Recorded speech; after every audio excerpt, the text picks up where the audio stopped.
Bear has a story to tell. Written by Philip C. Stead, illustrated by Aaron E. Stead.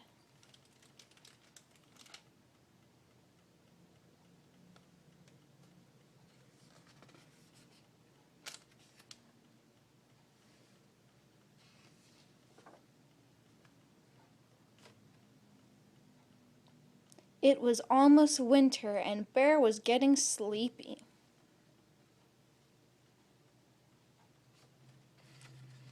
But first, Bear had a story to tell.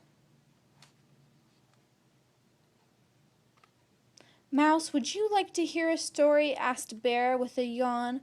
"I am sorry, Bear," said Mouse, "but it is almost winter, and I have many seeds to gather."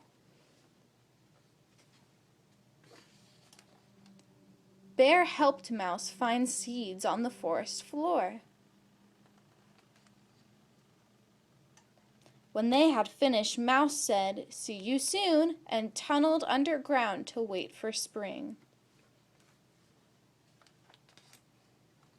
Bear took slow, sleepy steps through the forest. Fallen leaves crunched under his feet.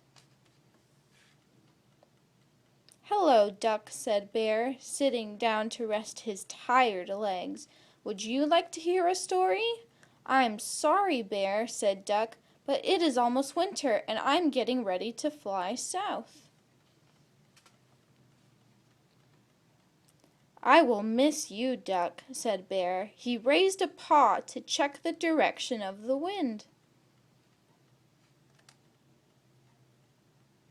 "I will miss you too," said Duck, and off he flew. The sun was heavy and hung low in the sky. Bear's eyelids were getting heavy too. He counted colors to stay awake. 3 pink clouds, 2 red leaves, 1 green. "Frog, hello," said Bear. "Would you like to hear a story?"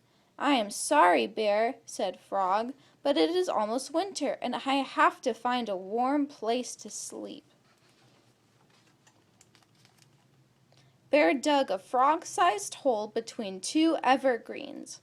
Then he tucked Frog under a blanket of leaves and pine needles. "Thank you, Bear," said Frog. "I will see you in the spring." Bear leaned against the old oak tree. He stretched and yawned and scratched at his belly. "I wonder if Mole is awake," he thought.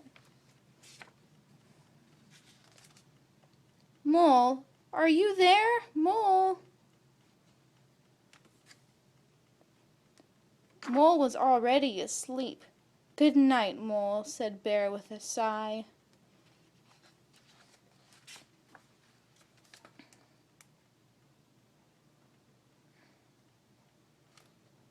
The first winter snowflakes began to fall.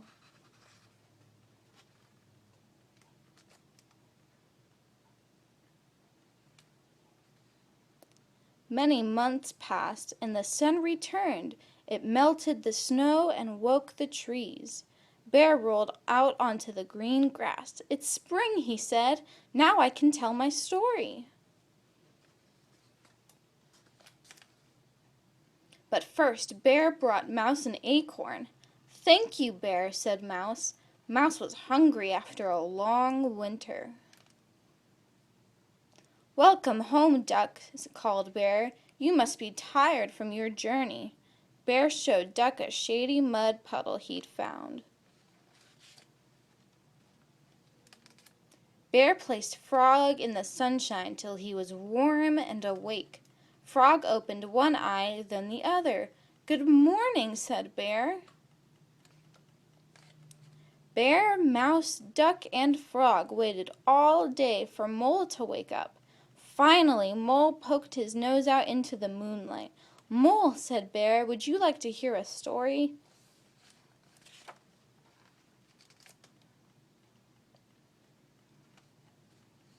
Bear gathered his friends. He sat up straight and cleared his throat. He puffed out his chest, and with all of his friends listening, Bear could not remember his story. It was such a good story, he said, hanging his head, but winter is a very long time for a bear to remember. The friends sat together for a quiet minute.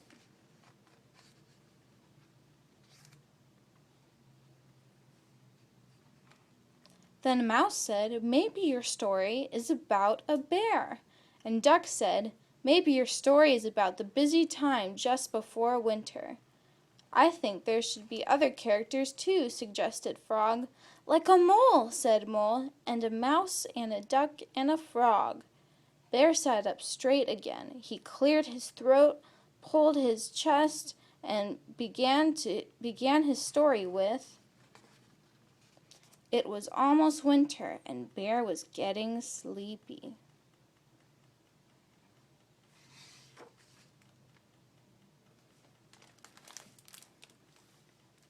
The end.